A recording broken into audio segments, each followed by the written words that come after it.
ప్రస్తుతం international media మొత్తం Syria civil వార్ను విస్తృతంగా కవర్ చేస్తోంది. Syria president Bashar al Assad క్రమంగా తన పట్టును కోల్పోతున్నాడు. రెబెల్స్ క్రమంగా సిరియాలోని కీలకమైన నగరాలను ఆక్రమించుకుంటూ పోతున్నారు. ఇక తదుపరి టార్గెట్ సిరియా రాజధాని డమాస్కస్. రెబెల్స్ చేతికి డమాస్కస్ చిక్కిందంటే అసాద్ పని ఇక ఫినిషే.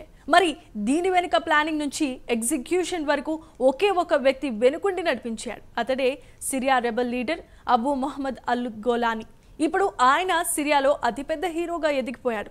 ఆయన గత గురువారం నాడు CNN కు ఇంటర్వ్యూ కూడా ఇచ్చారు. ఆ వివరాలేంటో ఓలుకేద్దాం.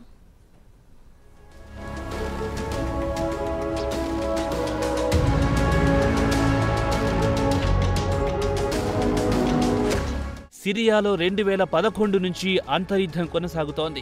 బషర్ అల్ అసద్, ఆయన తండ్రి హఫీజ్ అల్ అసద్ ఇద్దరు తండ్రి కొడుకులు కలిసి 1971 నుంచి ఇప్పటి వరకు దేశాన్ని ఎంతలా భ్రష్టు పట్టించాలో అంతలా పట్టించేశారు. దీంతో ప్రజలు అసాద్పై తిరుగుబాటు చేశారు. ప్రతిపక్షాలు ప్రశాంతంగా నిరసన ప్రదర్శన చేసినా తీసుకెళ్లి చిత్రహింసలకు గురి చేసేవారు. స్కూల్లో చదువుకునే పిల్లలను కూడా విడవకుండా చిత్రహింసలకు గురి చేశారంటే ప్రజలు ఎంతలా విసిగిపోయారో తెలుస్తూనే ఉంది.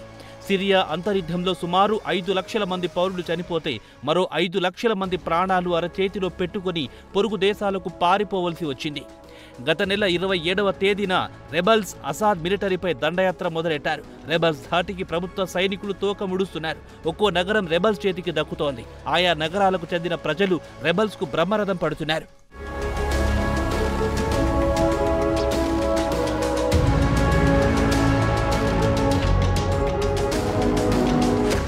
సిరియా రెబల్ నాయకుడు గోలానీ విషయానికొస్తే రాడికల్ జిహాదీ నుంచి ప్రస్తుతం ప్రస్ఫుటమైన వ్యవహారికవాదిగా మారిపోయాడు. అల్ ఖైదాతో ఆయన 2016లోనే తెగదింపులు చేసుకున్నారు. ప్రస్తుతం హయత్ తామిరీర్ అల్ షామ్ నాయకుడు కాస్త మితవాద నాయకుడిగా అవతారమెత్తాడు. ప్రస్తుతం గోలానీ లక్ష్యం సిరియా నుంచి బషర్ అల్ అసద్ ను గద్దెదించి తరిమి కొట్టడమేనని CNN కిచ్చిన ఇంటర్వ్యూలో స్పష్టం చేశాడు. అసాద్ను గద్దెదించడానికి అందుబాటులో ఉన్న అవకాశాలను వినియోగించుకొని అసాద్ను సాగనంపడం అది కూడా తమ హక్కని ఆయన అన్నారు. కాగా CNN ఇంటర్వ్యూ శుక్రవారం నాడు ప్రసారమైంది. ఇక గోలానీ విషయానికొస్తే ఆయన గత కొన్ని సంవత్సరాల నుంచి తెర వెనుక నుంచి ఆపరేట్ చేసి తెర ముందుకొచ్చారు. ప్రస్తుతం ఆయన పేరు సిరియాలో మారుమోగుతోంది. ఆయన నేషనల్ హీరో అనే స్థాయికి ఎదిగారు. సిరియాలోని అతిపెద్ద నగరం అలెప్పోను స్వాధీనం చేసుకున్న తర్వాత ఇంటర్నేషనల్ మీడియా ఆయన వెంట పడింది. ఆయన కూడా పెద్ద ఎత్తున ఇంటర్వ్యూలు ఇవ్వడం మొదలెట్టాడు.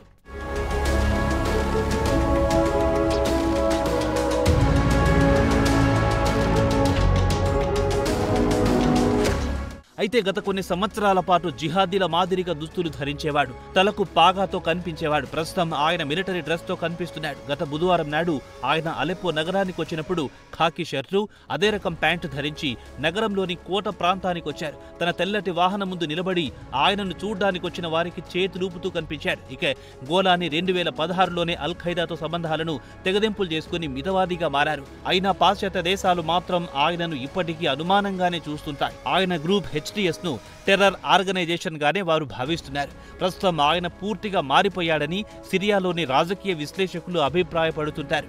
2014లో ఆయన తీవ్రవాద కార్యకలాపాల్లో చురుకుగా పాల్గొనేవాడు. అప్పట్లో ఆయన ఐసిస్ గ్రూప్తో పోటీ పడి తీవ్రవాద కార్యకలాపాల్లో పాల్గొనేవాడు. తర్వాత ఆయన మితవాదిగా మారిపోయాడు.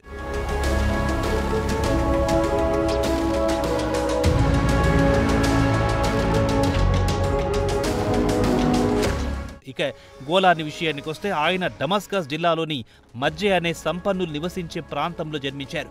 ఆయన కుటుంబం కూడా సంపన్న కుటుంబమే. అలాగే మంచి విద్యార్థి కూడా.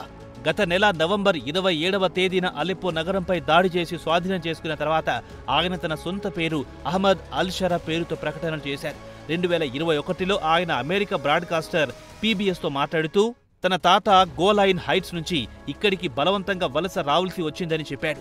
1967లో 6 రోజుల పాటు జరిగిన యుద్ధంలో ఇజ్రాయెల్ గోలాన్ హైట్స్ ను స్వాధీనం చేసుకున్న విషయం గురించి ప్రస్తావించారు.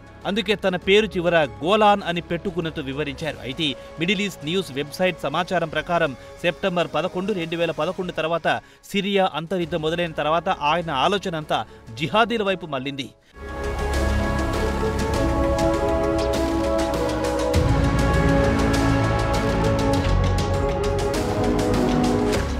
అమెరికా 9/11 దాడులు జరిగిన తర్వాత నుంచి ఆయన జీవితం పూర్తిగా మారిపోయింది. America Qaeda terrorist Osama bin Laden అమెరికాపై పెద్ద ఎత్తున టెర్రర్ దాడులు చేసిన తర్వాత నుంచి ఆయన జిహాదీ వైపు మొగ్గు చూపడం ప్రారంభించారు. డమస్కస్ నగర శివార్లలో అసాద్ ప్రభుత్వానికి వ్యతిరేకంగా జరిగే సమావేశాలకు, ప్యానెల్ డిస్కషన్లో పాల్గొనేవాడు. ఇక అమెరికా ఇరాక్లో ప్రవేశించి దాడులు మొదలెట్టిన వెంటనే గోలాన్ వెంటనే సిరియా నుంచి బయలుదేరి ఇరాక్ చేరుకుని అమెరికా దళాలతో పోరాటానికి వెళ్లారు. ఇరాక్లో ఆయన ఖైదాలో చేరాడు. అప్పుడు అబూ మసాబ్ అల్ జర్ఖావి నేతృత్వంలో చేరాడు. ఆ తర్వాత 5 సంవత్సరాల పాటు అతన్ని అదుపులో తీసుకున్నారు. దీంతో గోలాన్ జిహాద్ ఆర్గనైజేషన్లో ఉన్నత స్థానానికి చేరుకోలేకపోయాడు. ఇదిలా ఉండగా మార్చి 2011లో అసాద్ పాలనకు వ్యతిరేకంగా సిరియాలో పెద్ద ఎత్తున తిరుగుబాటు జరిగింది. వెంటనే ఆయన ఇరాక్ నుంచి సిరియాకొచ్చి కొత్తగా ఖైదా బ్రాంచి అల్ నుస్రా ఫ్రంట్ను స్థాపించాడు.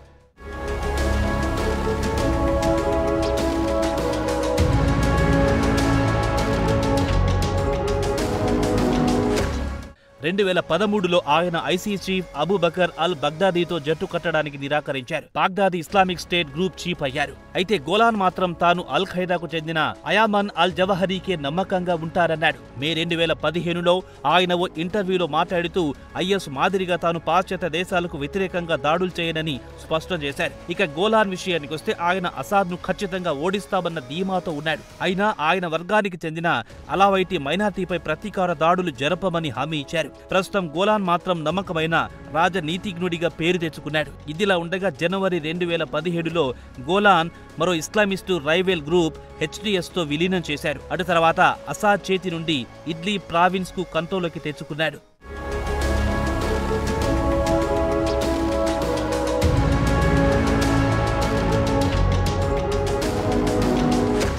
తమ చేతికొచ్చిన భూభాగంలో ఉదాహరణకు ఇడ్లీ ప్రావిన్స్లో సివిలియన్ గవర్నమెంట్ను ఏర్పాటు చేసి ప్రజలకు సేవలు అందిస్తున్నారు. అదే సమయంలో తమకు వ్యతిరేకంగా ఉన్న రెబల్స్ను ఉక్కుపాదంతో అణచివేస్తున్నారు. అయితే HTS పై స్థానిక ఇడ్లీ పౌరులు పెద్ద ఎత్తున విమర్శలు గుప్పిస్తున్నారు.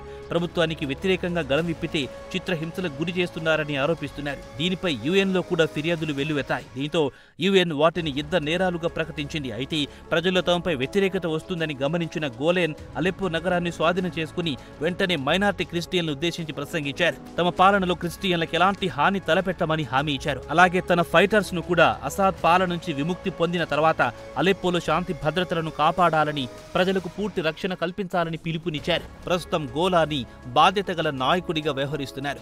జిహాద్ మైండ్ సెట్ నుంచి బయటపడ్డాడు. మరి సిరియాలోనూ ఒక్కో నగరం రెబల్స్ చేతికి చిక్కుతోంది. రేపో మాపో డమస్కస్ కూడా చిక్కితే అసద్ ప్రభుత్వం కుప్పకూలుతోంది. మరి సిరియా ప్రజలకు గోలాన్ ఎలాంటి ప్రభుత్వం అందిస్తాడో వేచి చూడాల్సిందే.